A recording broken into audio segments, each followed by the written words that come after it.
अब उसी को यहाँ पर भगवान भास्कर व्याख्यान करते हैं। अत अधुना अमृतम उच्यते। अब वर्तमान काल में, अधुना यानी वर्तमान काल, तो इदम स्वरूप है, सप्तमी अर्थ में प्रयोग करते हैं। इदम शब्द से सप्तमी अर्थ में अधुना आदेश कर देते हैं, तो इदम शब्द का सर्वपद लोप हो जाता है, उसके स्थान पर अधुना आ जाता है। तो अमूर्तम उच्यते, अमूर्त कहते हैं। तो कहते हैं वायु, पृथ्वी, जल, तेज, इन तीन का खत्म कर दिया। अब जो परिशेष बचा, कहते हैं यत परिशेषितम भूतद्वयम् प्राणश्च यश्च अयम अंतर आकाश एतद अमूर्तम। जो परिशेष बचा हुआ है तीन भूतों के कहने के अनंतर, है ना, प्रसक्त प्रतिषेध अन्यत्र अप्रसंगात शिष्यमाणे संप्रत्यः परिशेष, ये परिशेष का लक्षण हो गया। प्रसक्त था जो पृथ्वी जल तेज, उनका निषेध कर दिया। प्रसक्त प्रतिषेध अन्यत्र अप्रसंगात, आकाश वायु से भिन्न कोई दूसरा और नया भूता नहीं रहा, तो अन्य की प्रसक्ति नहीं हो रही, यानी अन्य की प्राप्ति नहीं हो रही। तो बचा कौन? आकाश और वायु, ये भूत दो है। ये तो भूत दो ही बचे, तो इसी में ही ज्ञान हो जाता है ये दोनों ही भूतों का कार्य है। तो प्रसक्त प्रतिषेधे अन्य प्रसंग शिष्य माणे, तो जो शेष बचा हुआ है उसी में ज्ञान हो, संप्रत्यय ज्ञान हो जाता है, उसको बोलता परिशेष। तो परिशेष कौन हो गए? भूत द्वय। ऐसे जो भूत द्वय हैं वो कौन है? प्राण है, उनका भूत द्वय का कार्य प्राण है। और यश्चायम अंतर आकाश, शरीर के भीतर जो आकाश है, ये दोनों कैसे हैं? अन्य आकाश, आकाश के माध्यम से प्राण वायु उत्पन्न होती है। अब वायु का कार्य कौन हो गया? प्राण आदि हो गए, अन्य इंद्रिय आदि हो गए, इस प्रकार से। तो अध्यात्म में प्राण, अधिदेव महावायु, इस प्रकार से जान लेना चाहिए। तो ये प्राण आदि है, बाकादि इंद्रिय है, सब बाकादि इंद्रिय, अन्य अन्य इंद्रिय, ये कैसे हो गई? ये अमूर्तम, अमूर्त है। यहाँ तो विशेष रूप से तो अंतःकरण, समष्टि अंतःकरण को लेकर के वर्णन करना है। समष्टि अंतःकरण जो हिरण्यगर्भ है उसको वर्णन करते हैं। अधिदेवत्व में समष्टि अंतःकरण है हिरण्यगर्भ, और अध्यात्म में, व्यष्टि में हमारा शरीर के भीतर अंतःकरण, उपलक्ष्य सारी ज्ञान इंद्रिय, कर्म इंद्रिय, पंच प्राण को लेकर के। तो ये तो अमूर्तम, ये अमूर्त है, यानी प्रत्यक्ष दिखने वाला नहीं है। अन्यत पूर्वत, तो और बचा हुआ पूर्व के समान जान लेना चाहिए। कौन सा पूर्व के समान जान लेना चाहिए? कहते एतत् अमृतम, एतत् यत्, एतत् त्यत्, एतत् सत्य, एतत् त्यत्, है ना, यत् त्यत्। और वो भी जान लेना चाहिए। कौन सी? तस्य एतस्य अमृतस्य, एतस्य अमृतस्य, एतस्य यत्, एतस्य यस्य इत्यादि भी जान लेना चाहिए। पूर्व के समान जान लेना चाहिए। चारों विशेषण विशेष भाव जान लेना चाहिए। एतस्य त्यस्य, इसी त्यस का, त्यद का, परोक्ष का, ऐसा रस यानी सारो, सार क्या है? यो एवं दक्षिणे अक्षण, दक्षिण नेत्र में, अक्षण यानी अक्षणे, तो दक्षिण नेत्र में जो पुरुष है, यानी दक्षिणे अक्षिणेति विशेष ग्रहणम शास्त्र प्रत्यक्षत्वात्। दक्षिण अक्षण जो ये विशेष ये ग्रहण किया गया, दक्षिणे अक्षण, ऐसे श्रुति भाग दिया ना, तो कहते हैं यहाँ पर विशेष जो ग्रहण किया गया शास्त्र प्रत्यक्षत्वात्, शास्त्र में प्रत्यक्ष देखा गया है। अर्थात शास्त्र ने विशेष रूप से चेतन की अभिव्यक्ति, दाहिना अंग विशेष रूप से क्या होता है? शास्त्र में जब भी आते हैं पुरुष का चिंतन करना है, उपासना करना है, तो स्थिति क्या होती है? जब दक्षिण नेत्र में जो पुरुष है वो ब्रह्म है, इस प्रकार से चिंतन करें। तो शास्त्र के द्वारा देखा गया प्रत्यक्ष, शास्त्र प्रत्यक्ष है, श्रुति रूप प्रमाण, श्रुति रूप प्रत्यक्ष के द्वारा प्रत्यक्ष है। इसलिए शास्त्र ने वर्णन किया कि दक्षिण नेत्र में जो पुरुष है, तो शास्त्र का प्रमाण होने के कारण कोई समस्या ही नहीं है।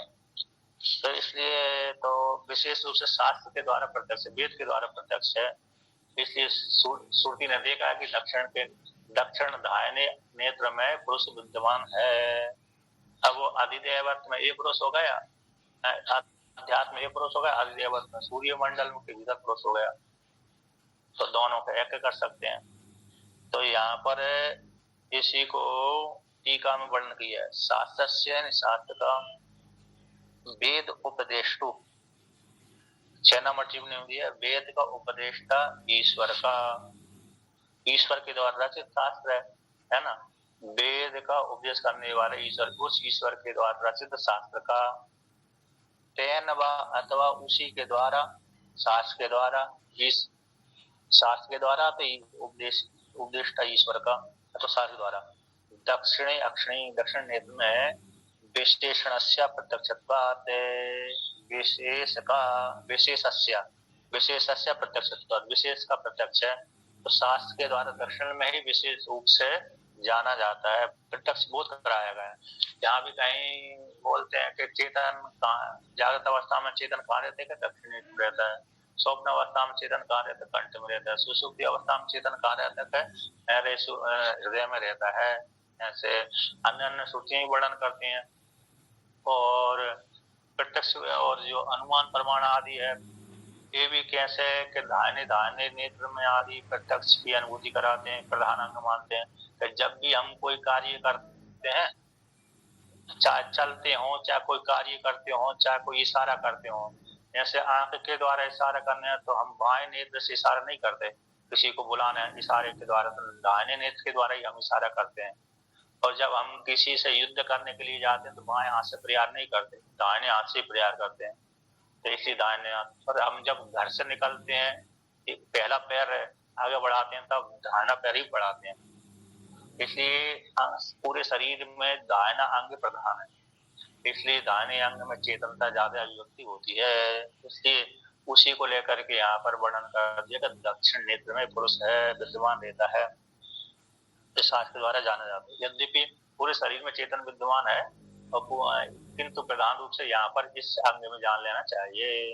ऐसे गीता वर्णन किया ना, जहाँ पर विशेष रूप से मैं जानना चाहता हूँ, भगवान ने वर्णन कर दिया था, मेरी प्रधान समझे तो सही होगा कि जैसे हवा तो चारों तरफ है, अच्छा, आपको किसी अपने टायर में हवा भराना है गाड़ी के, तो आपको किसी कंप्रेसर पे जाना पड़ेगा, पंप के पास जाना पड़ेगा, विशेष उपासना में प्राप्त, लेकिन ध्यान करना है तो दक्षिण नेत्र में ध्यान करें, दाहिने हाथ में। ध्यान के लिए, ध्यान चिंतन के लिए है। तो जैसे मैंने एक और उदाहरण दिया ना, जैसे गीता में अर्जुन ने कहा कि आप किस किस के रूप में पूजे जाते हैं, तो उन्होंने विशेष रूप से विभूति बता दिया। पहले सामान्य रूप से वर्णन कर दी, सभी जगह में हम सर्वत्र मेरी पूजा होती है, फिर विशेष रूप से मैं देवताओं के मध्य में, इनके मध्य में यहाँ पर मेरी पूजा कर सकते हैं, जान सकते हैं, मैं यहाँ पर विशिष्ट रूप से जाना जाता हूँ, विशिष्ट रूप से हूँ। तो उसी प्रकार से दक्षिण नेत्र में विशेष हो गया, तो वहां की सारे अंग में चेतन है ही है। तो ये, लेकिन दक्षिण नेत्र में यहाँ पर जो पुरुष से, अभी यहाँ पर लिंग शरीर को वाचक है, ये किसका वाचक है, लिंग शरीर का, क्योंकि इसके भीतर शिव जी की उपासना हम मंदिर में करते हैं, लेकिन शिव जी केवल मंदिर के लिए थोड़ी है, वो सर्वत्र व्यापक है, लेकिन पूजा करने के लिए एक स्थान निर्धारित किया जाता है, इस तरह से यहाँ पर भी है। तो यहाँ पर अभी जो दक्षिण पुरुष, यहाँ पर पुरुष शब्द यहाँ पर किसका वाचक है, अभी लिंग शरीर को लेकर के। अब कहते हैं, पुनः वर्णन करते हैं, द्वितीय व्याख्यान को आश्रय करके हेतु हेतु स्पष्ट लिंगस्य ही दक्षिणे अक्षिणी विशेषतो अधिष्ठातृत्वं शास्त्रस्य प्रत्यक्षं सर्वश्रुतिषु ततः प्रयोगदर्शनात्। लिंग का मतलब 3 नंबर टिप्पणी दी है, तद अंतःपाती चक्षुर इंद्रियस्य, गोलक के भीतर रहने वाली जो चक्षु इंद्रिय है उसका, दक्षिणे अक्षिणी दक्षिण नेत्र में विशेष रूप से अधिष्ठाते अवस्थित रहती है ना, विशेष रूप से वहां पर अवस्थित रहती है। आठा मतलब जो प्रधानता है, चक्षु इंद्रिय की प्रधानता है कि नहीं, अंगों में सबसे ज्यादा अंगों में दक्षिण नेत्र प्रधान हो जाता है। व्यक्ति ज्यादातर 3 आंख ज्यादा कार्य करती है और मुख भी थोड़ा ज्यादा कार्य करता है, मुख और वाणी वाणी और आंख, या तो आंख से व्यक्ति जल्दी कार्य करता है अथवा वाणी से जल्दी कार्य करता है, दोनों ही प्रधानता मानी जाती है इंद्रियों के मध्य में। तो इसलिए ऐसे गोलक के भीतर ज्ञान जो दोनों ही मान लीजिए, तो कहते हैं इन दोनों थोड़े पटु देते हैं, वाघ ज्यादा पटु है कि नहीं, तो इसलिए वाघ का भी है। तो दक्षिण नेत्र में जो विशेष रूप से अधिष्ठातम शास्त्र प्रत्यक्षत्वम, शास्त्र के द्वारा प्रत्यक्ष है। 2 नंबर टिप्पणियों के तद उपदिष्ट ईश्वर का प्रत्यक्ष है। तद शास्त्र प्रत्यक्ष मतलब शास्त्र जिसने बनाया है ना, शास्त्र जिसने बनाया है उसके द्वारा प्रत्यक्ष है, उसने देखा है, हम लोगों ने तो उसने जैसे बोल दिया उसी प्रकार से हम मानते हैं। अब शास्त्र में भी है, शास्त्र इसलिए आपरो से है यहाँ पर के अगले कल्प में भी इसी प्रकार से रहेगा, भविष्य में भी इसी प्रकार का रहेगा। का के बाद कार ही आएगा, का के बाद चकार पकार नहीं आएगा, क्रम परिवर्तन नहीं होता है। इसलिए शास्त्र अपौरुषेय कहलाता है, ईश्वर के द्वारा रचित है, लेकिन अरे क्रम वही देता है, लेकिन स्मृति में और पुराणों में ऐसा क्रम नहीं देता है, उनका अध्याय बदल जाता है ना।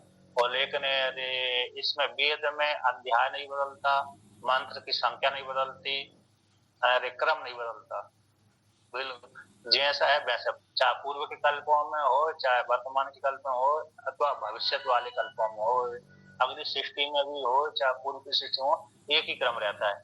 इसलिए अरे अपौरुषेय कहलाता है, अथवा ईश्वर के द्वारा रचित तो है ही है, उसकी श्वास है। तो जो ईश्वर के द्वारा रचित शास्त्र के द्वारा प्रत्यक्ष है, तो दक्षिण नेत्र पुरुष है सर्वश्रुतिषु, सारी श्रुतियों में, तथा उसी प्रकार से प्रत्यक्ष के द्वारा प्रयोग के दर्शन से भी देखा जाता है। प्रयोग दर्शन मतलब देखो अनुमान प्रमाण के द्वारा भी देखा जाता है ना। प्रयोग दर्शन कहाँ पर देखा गया, यहाँ पर देखा गया है, 3 नंबर टिप्पणी देखा गया ना, 3 नंबर टिप्पणी देखा गया कहाँ पर, अरे दक्षिण अंगत्वात् दक्षिण हस्तादि वद इति अनुमान। अच्छा, दक्षिण हाथ आदि में, दक्षिण नेत्र आदि में, हाथ आदि में इस प्रकार से प्रयोग देखा जाता है। किंचन न तत्र केवल शास्त्रीय एवं, केवल शास्त्रीय प्रमाण नहीं है, केवल शास्त्र अकेला द्वारा ही ऐसा नहीं जानना कि दक्षिण नेत्र में ही पुरुष रहता है, विशेष रूप से गृहित हो जाता, किंतु विमतम अतिशयवत है, विशेष रूप से मत है, अतिशय वाला होने से, अतिशय के समान। दक्षिण अंगत्वात्, दक्षिण अंग दक्षिण भाग में विशेष कैसे होती है, विशेष प्रधानता है दक्षिण अंग में। यदि कोई व्यक्ति लड़ाई कर रहा है, किसी को यदि लड़ाई करते समय है ना, किसी ने देखा कि मेरे ऊपर अरे दंड मार रहा है, दंड, तो दंड जब पीछे दंड मारने वाला है तो व्यक्ति दाहिना हाथ ही करता है, दाहिना भुजाई पीछे की भाग करता है कि इस पे मारो देखा है ना कभी, बाएं नहीं करता है। महाराज जी, जिनका बायां अंग प्रचलित रहता है, जैसे वो बाएं हाथ से ही लिखते हैं या भोजन करते हैं या कुछ करते हैं, तो वो ज्यादातर उनका बायां हाथ ही पहले एक्टिव होता है, तो ऐसा भी तो होता है। जो बायां अंग वो अपवाद को लेकर के, मतलब ये नहीं है क्या अंग जैसे दाहिने नेत्र ही अकेला कार्य करे, बाएं नेत्र कार्य ना करे, बाएं अंग कार्य न करे, ऐसी बात नहीं है, लेकिन प्रधानता दाहिने अंग की है, प्रधानता को लेकर के ऐसे ये है। सर्वत्र चेतन तो उपलब्ध होता ही है, लेकिन प्रधानता रूप से उपासना के लिए यहाँ पर वर्णन कर दिया। अब 99% तो दाहिने अंग वाले ही होते हैं, दाहिने अंग प्रधान वाले, 1% है बाएं अंग वाले होते हैं, जी ना? जी महाराज जी। हाँ, इसलिए उसकी उपेक्षा नहीं है, मतलब इसकी प्रधानता दे दी है जी। अर्जुन को तो सभ्य शासन बोला है ना, दोनों हाथों से कुशल था वो तो इस प्रकार से। अब आगे कहते हैं, देखिए अरे यहाँ पर वर्णन करते हैं, क्या वर्णन करते हैं कि तस्त्य ही ऐसा रस, ये त्यद का रस है, परोक्षवाचक जो वायु आकाश इसका ही रस है, कार्य है, पूर्व के समान विशेष रूप से विशेष वाला होने से अग्रहणाद, विशेष रूप से ग्रहण न होने से, जैसे अरे जो विशेष रूप से इसमें ग्रहण होता है ना, जैसे अरे कौन है, गोलक गृहीत होती है हमारी, रूप आदि गृहीत होते हैं, ऐसे इंद्रिय गृहीत नहीं होती। इंद्रिय रूप को देख करके जानी जाती है कि हाँ इंद्रिय कार्य कर रही है, लेकिन जो पृथ्वी है, जल है, तेज है, ये प्रत्यक्ष दिख जाते हैं, इनके कार्य प्रत्यक्ष दिख जाते हैं, किंतु इंद्रिय जो है ये जल्दी नहीं दिखती, इंद्रिय अतीन्द्रिय होती है। इसलिए अमूर्त के सारथ में ये हेतु यही है कि अमूर्त के सारथ में हेतु क्या है कि जो प्रत्यक्ष नहीं दिखती, यद्यपि दिखती है लेकिन अनुमान करके जानी जाती है ना। कोई इंद्रिय कार्य कर रही है तो उसको अनुमान करके जान लेते हैं हाँ ये है। तो पूर्व के समान चक्षु में मूत आदि चतुष्ट दृष्टि के द्वारा तात्विक भूत त्रय का सार कह दिया गया, उसी प्रकार से यहाँ पर भी लिंग आत्मा में, लिंग सुशरीर में अमूत आदि चतुष्ट का भी विशेषण रूप से अग्रहणाद अमूतत्व आदि, अग्रहणाद है ना, ग्रहण होने से, प्रत्यक्ष ग्रहण होने से अमूत आदि इत्यादि के द्वारा साधारण जान लेना चाहिए। जैसे पूर्व में मूर्त में जो विशेष भाव देखे गए थे ना, उसी प्रकार से अमूत में भी अग्रहण अमूतत्व आदि विशेष भाव जान लेना चाहिए। इसलिए भूतद्वय का सारत्वम ये है कौन, सुशरीर, तस्य उसका लिंग आत्मा का शरीर में प्रधानता है, इसलिए उसका सारत्व सिद्धि होती है। यानी स्थूल शरीर के भीतर स्थूल शरीर यदि न रहे, स्थूल शरीर के भीतर यदि स्थूल शरीर न रहे तो स्थूल शरीर कैसे हो जाएगा, नष्ट भ्रष्ट हो जाएगा। इसकी सार है, यानी एक इंद्रिय को प्रधानता कह दी है ना, एक इंद्रिय को प्रधानता कह दी, किंतु सारी इंद्रिय कैसी हैं, प्रधान है। लिंग शरीर हो गया ना, समष्टि मतलब सारा मिला दिया लिंग शरीर को। तो लिंग शरीर सब कैसे है, पंचभूतों का सार है। लिंग शरीर जिस काल से निकल जाता है विष्णु शरीर से, उसी समय ही वो शरीर कैसे हो जाता है, नष्ट भ्रष्ट हो जाता है। तो शमशान की तैयारी उसको कर देते हैं ले जाने के लिए। इसलिए पांच भूत उपलक्षित हो गए सूक्ष्म शरीर के लिए। तो सूक्ष्म शरीर का जो सूक्ष्म शरीर है वो सार है पांच भूतों का, प्रधान रूप से ये जान लेना चाहिए इस प्रकार से। अब कहते हैं आगे वर्णन करते हैं। अब जो कहते हैं तस्य है इत्यादि जो वाक्य आया था, अच्छा तस्य आगे आएगा, इत्यादि का वृत्त के अनुवाद पूर्वक संबंध कहते हैं। आगे की पीछे की श्रुति के साथ आगे की श्रुति को लेकर के वर्णन करते हैं। तो क्या है, अरे ब्रह्मणः उपाधि भूतयोर मूर्धा मूतयो कार्यकरण विभागेन अध्यात्म अधिदेवतयोर विभागो व्याख्याता सत्य शब्द वाच्यो। कहते ब्रह्म के जो पीछे वर्णन किया, ब्रह्म के दो रूप है, एक मूर्त रूप एक अमूर्त रूप है। ये दो ब्रह्म वर्णन किए थे सबसे पहले, सोपाधिक ब्रह्म निरूपाधिक ब्रह्म। तो निरूपाधिक ब्रह्म में तो कोई है ही नहीं है, तो हटा ही दिया, वो आगे वर्णन करेंगे निरूपाधिक ब्रह्म को। सोपाधिक ब्रह्म में भी दो रूप कर दिए, एक मूर्त है एक अमूर्त है। सोपाधिक ब्रह्म के भी दो रूप कर दिए, एक कार्य एक करण है। अब कार्यकरण के द्वारा वही लक्षित होता है कौन, निरूपाधिक ब्रह्म ही।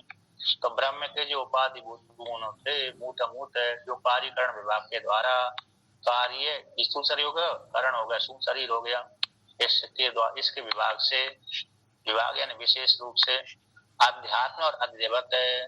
अध्यात्म में भी घटा दिया और अधिदेवत में घटा दिया। शरीर के भीतर शरीर कार्य हो गया, करण उसका जो करण कौन हो गया, पंचभूतों के करण हो गए। और अधिदेवत में कौन हो गया, सूर्य मंडल हो गया, और सूर्य मंडल के भीतर है शरीर जो हिरण्यगर्भ हो गया। और हिरण्यगर्भ के भीतर कौन है, और चेतन आत्मा है हिरण्यगर्भ के भीतर शरीर। क्योंकि सूर्य मंडल का भी तो कोई ना कोई देवता होगा, कोई चेतन। सूर्य मंडल तो मंडल है वो, है ना, जैसा हमारा शरीर मंडल है, इसके भीतर हमारा सुशरीर भी है। अब उस सुशरीर में कोई तीसरा ही बैठा हुआ है और जिसकी जीव संज्ञा है। तो भाई जीव संज्ञा को लेकर के हम भोग भोगते हैं अंतःकरण के माध्यम से। उसी प्रकार से आदित्य मंडल हो गया, वो तो जड़ हो गया। आदित्य मंडल के भीतर सूक्ष्म शरीर हिरण्यगर्भ हो गया, और उस हिरण्यगर्भ के भीतर कोई ईश्वर बैठा हुआ है। वही ईश्वर बैठ करके हिरण्यगर्भ से युक्त होकर के आदित्य मंडल से युक्त होकर के भोग होता है।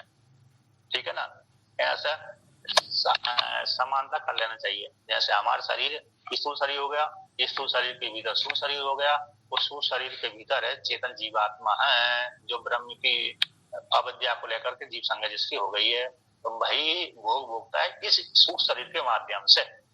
ये अध्यात्म है।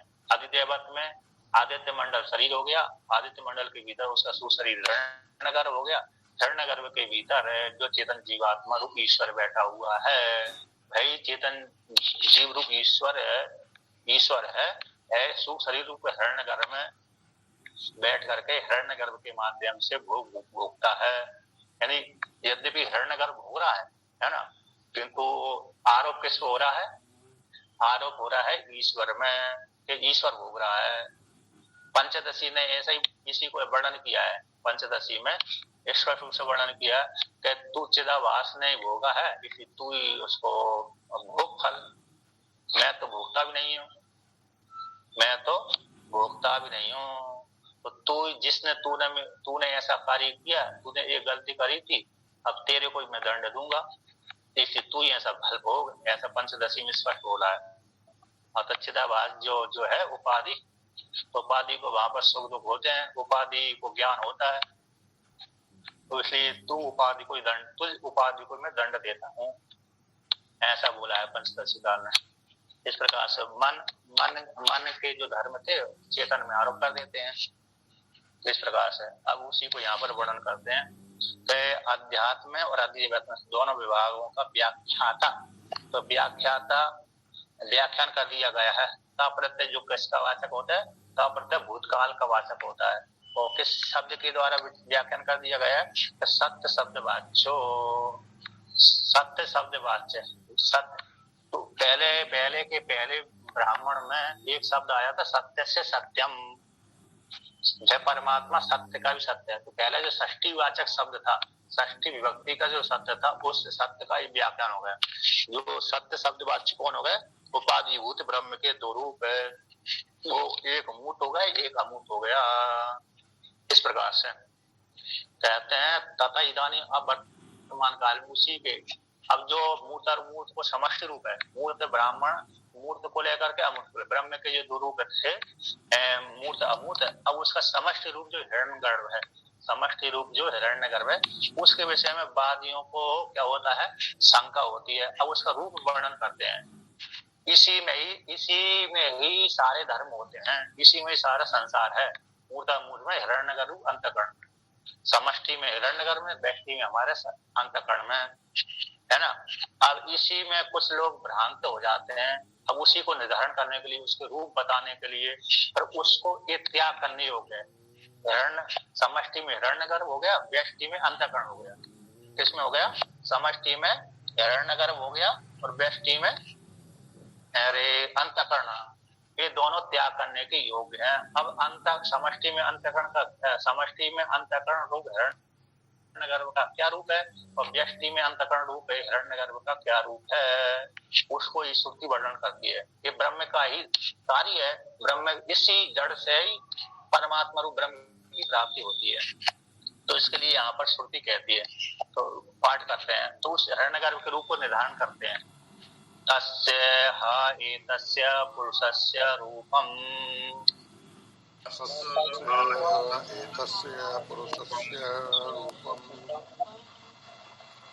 यथा महारजनं वासो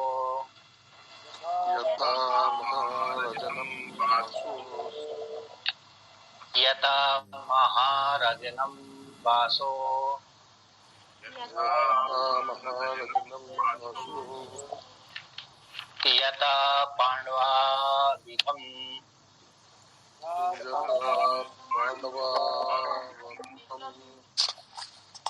यथेन्द्र गोपो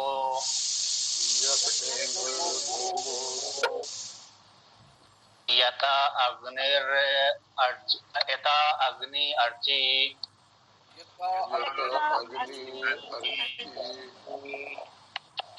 यतः पुंडरीकम्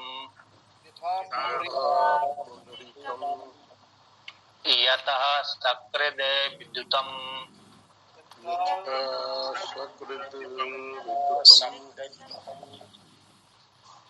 सकृद विद्युता इव हावः अस्य श्रीर्भवति य एवं वेद।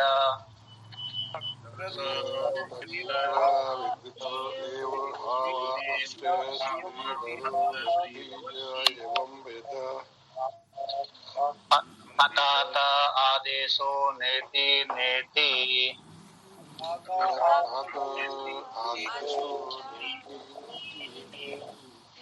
न हि एतस्मादिति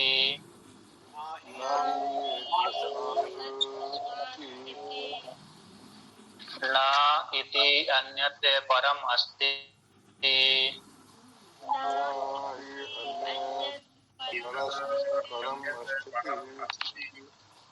अत नामधेयं सत्यस्य सत्यमिति।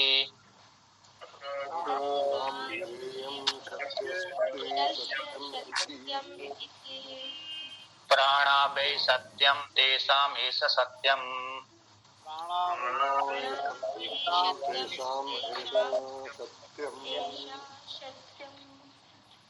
अब यहाँ पर आकर के निरुपाधिक ब्रह्म का उपदेश कर दिया। ये निरुपाधिक ब्रह्म है, इसके द्वारा अतात आदेशो नीति नीति, ये मुख्य ब्रह्म का उपदेश है ना। अतात आदेशो नीति नीति ब्रह्म, ये ही निर्गुण निराकार ब्रह्म। ये नीति नीति यहीं से लिया गया स्वामी जी ना, इसी। हाँ, यही बात है। हाँ, नीति नीति यही बात है। जहाँ भी कहीं भी नीति नीति आता है वो यही है, यही श्रुति है, यहीं से उठाते हैं कहीं भी। अध्याय का 5वां मंत्र। हाँ, किसी भी जगह पर उठाएंगे, है ना, किसी भी जगह पर उठाएंगे वो यहीं से लेते हैं। एक दो जगह और भी आई है, मतलब ये श्रुति नेति नेति जो वाक्य है ना, दूसरी उपनिषदों में भी आती है। अन्य अन्य उपनिषद जो जिसमें भाष्य भगवान भास्कर का भाषण नहीं लिखा, वहां पर भी आई है, लेकिन प्रधान रूप से हमको यही इसी से लेते हैं। अतात आदेशो नेति नेति। अब ये अतात आदेश, इसी को आपने गजेंद्र मोक्ष से सुना होगा। गजेंद्र मोक्ष में एक वाक्य आता है, निषेध शेषो जयता अशेषा। निषेध करते करते शेष वर्त भाई तुम आत्मा हो। तो इसी वाक्य का इसी श्रुति का ही वो अर्थ है, व्याख्यान है। तो इस प्रकार से अब यहाँ पर अब पहले हिरण्यगर्भ का समष्टि में हिरण्यगर्भ, व्यष्टि में अंतःकरण, इसको वर्णन करते हैं। तो कहते हैं तस्य वास्तव में भगवान शेषनाग पर लेटे, इसका भी जो तात्पर्य है वो तो यही है कि जो शेष है उस पर आसीन है। हाँ, जो शेष है माने जिसका बाध नहीं होता। हाँ, तो दोनों एक ही है वहाँ, शेष और परमात्मा एक ही है, दोनों दो रूप धारण कर लिए। महाराज जी, निषेध शेषो जयताद शेष, तो जयताद शब्द से किमर्थम भवति? निषेध शेषो जयताद जय हो, निषेध का शेष करते आप हैं, ऐसे आपकी जय हो, आगे वो संबोधन है, वो मतलब आपकी, क्योंकि स्थिति कर रहा है ना वहां पर जी, आपकी जय हो ऐसा आ जाएगा वहां पर। आप विजय स्वरूप वाले हैं, विजय वाले हैं। गजेंद्र की स्तुति है, गजेंद्र की स्तुति है। तो वहां पर निषेध शेषो जितना वाक्य श्रुति का वाक्य है, जयता शेष, आपकी जय हो इत्यादि वाक्य में आ जाएगा, प्रयुक्त हो जाता है। जय महाराज जी। लेकिन निर्गुण निराकार की स्तुति है वो, क्योंकि उसको पहले न संडो न पुमान न स्त्री ऐसा वाक्य आता है। तो स्त्री भी नहीं है वह परमात्मा, न संड है, न पुस्तक भी नहीं है, न पुमान पुरुष भी नहीं है। तो सबका इंद्रिय प्राण घ्राण सबका निषेध कर दिया, फिर निषेध शेष हो जाता था, ऐसा कर दिया। देखो इसमें निषेध शेष हो जयताद, निषेध शेष हो जयताद अशेषा, अशेष का निषेध कर दिया।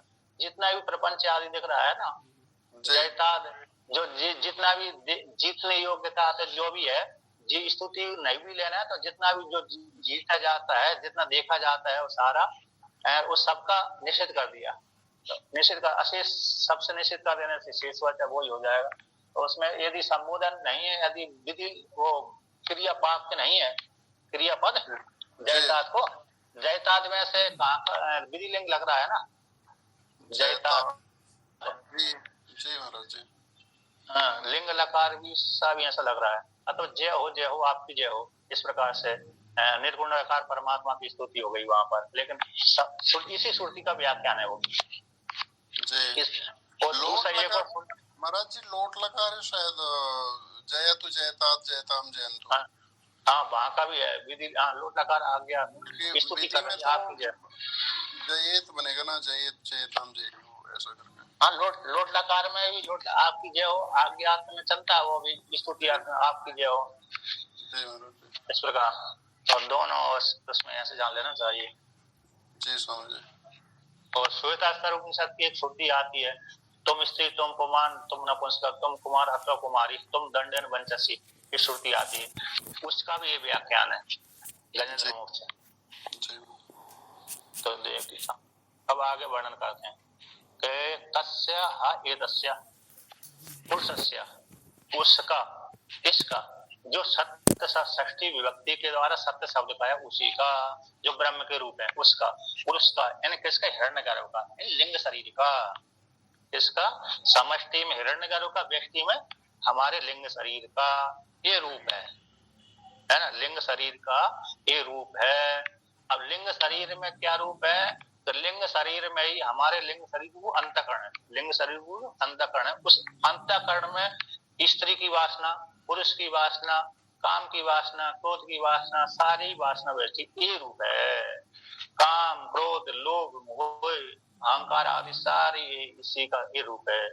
इस प्रकार से ये रूप है, ये इसका स्वरूप वर्णन करते हैं। अब कहते हैं वो स्वरूप क्या, वो अंतःकरण कैसा होता है, अंतःकरण कैसा होता है, तो उदाहरण के द्वारा समझाते हैं।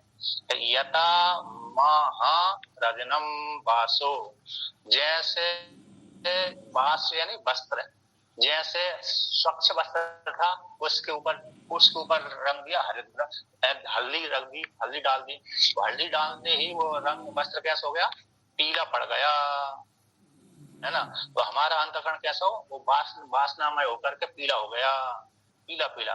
हिरण्यगर्भ भी वैसे हिरण्यमस्तु कहलाता है। हिरण्यगर्भ का जो शरीर है ना उसके सारा पीला पीला ही है। हिरण्य माने सोना, तो पीला पीला है। तो इसलिए हिरण्यगर्भ अंतःकरण इस प्रकार से है। यद्यपि स्वच्छ था लेकिन सत्वगुण प्रधान हो जाने स्वच्छ था, किंतु उसमें हल्दी डाल दी, तो जैसे वस्त्र रहता है सफेद है किंतु उसको हल्दी के द्वारा रंग दिया जाने पर पीला पीला हो जाता है। इस प्रकार से अंतःकरण का रूप हो जाता है। अब कहते हैं यथा पांडु आविकम, पांडु बोलते हैं पीत वर्ण, थोड़ा भूरा सा, आविकम बोलते हैं यानी भेड़, अभी यानी भेड़ के भाव को आविकम बोल दिया है ना। तद्धित प्रत्यय कर दिया, भेड़ से उत्पन्न होने वाली कौन, ऊन यानी उसकी बाल केस है, उसके केस हो गए ना, ऊन बोलते हैं। भेड़ बाल तो हम लोगों के शरीर के बोलते हैं ना, हम लोगों के शरीर में उत्पन्न होने वालों को बाल संज्ञा किस संज्ञा होती है, किस संज्ञा, हमारे चाहे स्त्री के हो चाहे पुरुष हो, तो हमारे में से उत्पन्न होंगे उनको केस संज्ञा कहेंगे। किंतु जो भेड़ से उत्पन्न होने वाले केस को क्या बोलते हैं, ऊर्ण बोलते हैं, ऊर्ण। तो ऊर्ण मतलब उसके द्वारा क्या बनता है, हमारे वस्त्र बनते हैं, कंबल आदि बनते हैं, ठीक है ना, उसी को हम ओढ़ते हैं। कपास के द्वारा बनते हैं वस्त्र, उनको भी ओढ़ते हैं हम, और भेड़ के द्वारा बनते हुए वस्त्र उनको भी हम ओढ़ते हैं। तो जैसे तो उसका थोड़ा भेड़ कैसी होती है, कोई सफेद कोई भूरे रंग की होती है ना, तो उसमें भी क्या करते हैं, भूरे रंग की ज्यादातर होती है, अधिकांश भूरे रंग की, बहुत सफेद भूरे। तो यहाँ पर उसी को इसके लिए पांडु आविकम, अभी के द्वारा उत्पन्न होने वाली जो ऊन है, ऊन कैसी होती है, थोड़ा अरे बिना श्वेत रंग मिला भिने, श्वेत रंग के मिश्रण किए बिना, जैसे वो पीला सा लिया हुआ है, पीला सा भूरा से पीला से लिया हुआ है, जैसे उसी प्रकार का। तो यहाँ पर उसी प्रकार का रूप है, यहाँ पर इसमें सब में लगाना है, जैसे हरिद्रा के द्वारा रंगा हुआ वस्त्र जैसा होता है उस प्रकार का रूप है, लिंग का रूप है, वासनामय रूप है। तो पांडविकम ऐसा जिस प्रकार से लोक में जैसे ऊन ऊन जैसी रहती है, इन कम्बल आदि है, ऊनी वस्त्र है। जैसे भेड़ की बकरी का जो रंग, बकरी के ऊन का जो रंग होता है, ऐसा ही रूप इस अंतःकरण का है, अंतःकरण के रूप है।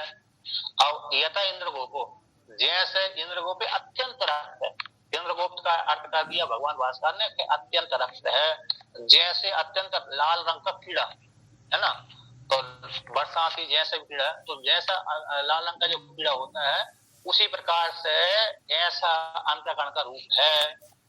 अब अनेक दृष्टांत अनेक प्रकार के वर्णन कर दिया, क्योंकि व्यक्ति के मन में एक प्रकार की वासना तो बैठी नहीं है, इसलिए अनेक प्रकार की वासना बैठी है। अब कहता है यथा अग्नि रे अच्छी, जैसे अग्नि हो गई, अग्नि एकाएक जल करके पीली रंग को लेकर के पीली पीली, अर्ची सूर्य भगवान भास्कर, सूर्य अग्नि और अर्ची दोनों को एक करके क्या कह दिया भास्कर, जैसे प्रकाश हो जाती है, अंतिम जाकर नीचे से थोड़ी तो कम प्रकाश होती है, ऊपर जाकर पूरा प्रकाशित कर देती है। तो जैसी होती है, पीला रंग भी लिया और प्रकाश स्वरूप है, थोड़ा थोड़ा प्रकाशित होती है, उसी प्रकार से अंतःकरण स्वरूप है। यथा पुंडरीकम, दूसरा लोक में यथा लोक है, जैसे पुंडरीकम, जैसे कमल, कमल कई प्रकार का होता है, श्वेत ले लीजिए यहाँ पर, है ना, तो श्वेत ले लीजिए इस प्रकार का, उसी प्रकार जैसा इसका रूप है उसी प्रकार से अंतःकरण का रूप है। यथा सकृत विद्युतम, अब किसी व्यक्ति का पुण्य कर्म करते करते करते करते करते कहते हैं कैसा हो जाता है, मन अंतःकरण स्वच्छ हो जाता है, ठीक है ना। यहाँ पर अग्नि से लेकर के पुंडरीक सकृत तक, तो यहाँ पर व्यक्ति के सात्विक गुण चालू गए। यह तो वो को लेकर के इसमें इस शब्द को लेकर के कैसा होगा, व्यक्ति का जो अंतःकरण कैसा रजोगुणी भयंकर हो गया, क्योंकि रजोगुणी रक्त वाला होता है। महाराजन एता पांडवी का इस वाक्य को लेकर के व्यक्ति का मन इतना तमो प्रधान हो गया, पांडवी का अरे इंद्रगुण को लेकर रजोगुण प्रदान हो गया। अब यहाँ से थोड़ा अंतःकरण शुद्ध हो गया, कैसे हो गया, अंतःकरण शुद्ध हो रहा है, अर्ची को लेकर के, अग्नि से लेकर के, तो पुंडरीक को लेकर। यह था सकृत विद्युतम, जैसे बिजली एक बार चमकती है कितनी स्वच्छ होती है, उसी प्रकार से उसका ही स्वरूप है, ऐसे प्रकाशन कर देती है। उसी प्रकार से यहाँ पर भी किसी के मन में अरे पूर्व जन्म के कर्मों को लेकर के एक ही सत्संग उत्पन्न हो गया, उसको मंदिर आदि में जाने लगा, सत्संग की भावना हो गई, सत्संग की भावना होते ही फिर वेदांत का श्रवण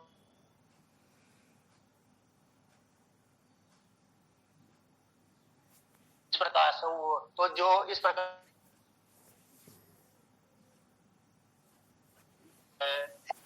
तो अब ये जो कोई भी ये अंतःकरण के रूप ही है, इसके अंतःकरण इस रूप वाला हो,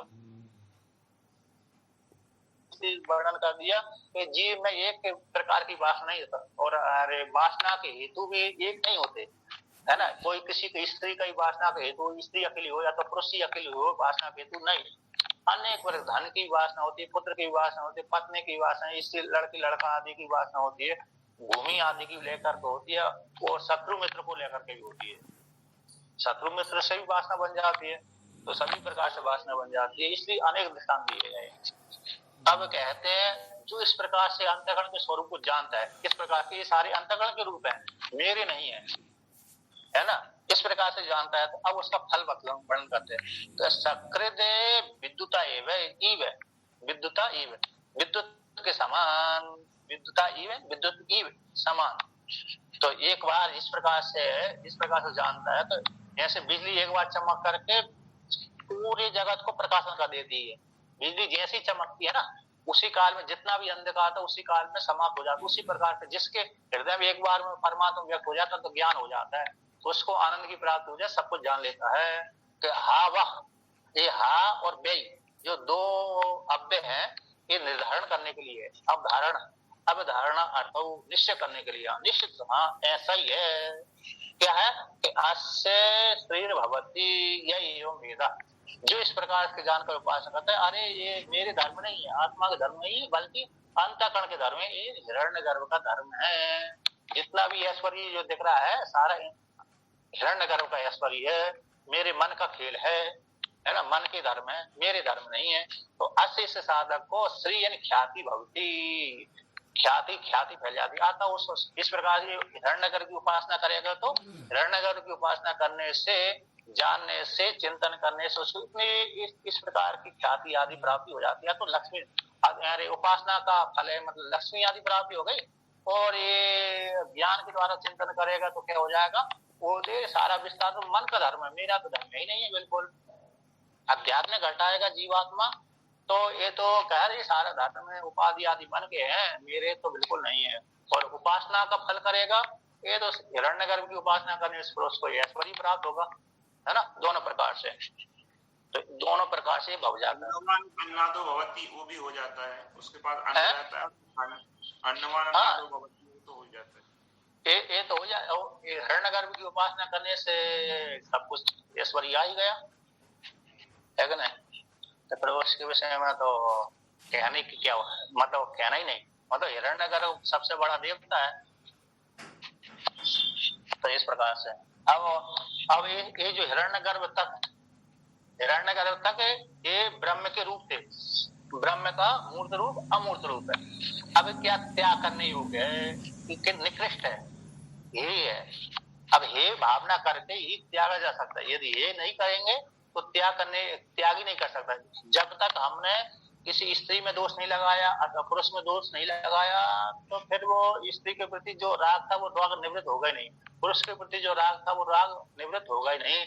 इसलिए उसमें दोष लगाना अनिवार्य होता है, क्योंकि वहां से वैराग करने के लिए, हटाने के लिए, है कि नहीं। यदि हम दोष दर्शन न करें तो फिर व्यक्ति को वैराग नहीं होता कि नहीं, सही है ना। इसलिए शास्त्र में वहां पर दोष इसीलिए लगाता है कि व्यक्ति के वहां पर व्यक्ति को जो राग था वहां से हट जाए। इसलिए शास्त्र में कभी कभी स्त्री की निंदा की जाती है, कभी कभी पुरुषों की निंदा की जाती है। जहाँ पर पुरुषों की निंदा कर दी जाती है तो वहां पर स्त्री को वैराग दिलाने के लिए, और जहाँ पर स्त्री की निंदा की जाती है वहां पर पुरुषों को वैराग दिलाने के लिए की जाती है, इस प्रकार से। तो अब ये सारा संसार त्याग करने के योग्य है, ऐसा त्याग कर दिया। अब कहते हैं अब निर्वेश अथ इसके अनंतर अथाता, तो अथाता आदेशो, अब उसका उपदेश करते हैं। आदेश निर्देश, आदेश का अर्थ हो गया निर्देश, तो निर्देश करते हैं, किसका निर्देश करते हैं, परमात्मा का। किसका, अथ शब्द का क्या वाचक अर्थ हो गया, अथ शब्द का अर्थ हो गया अनंतर। किसके अनंतर, जो षष्ठी विभक्ति के द्वारा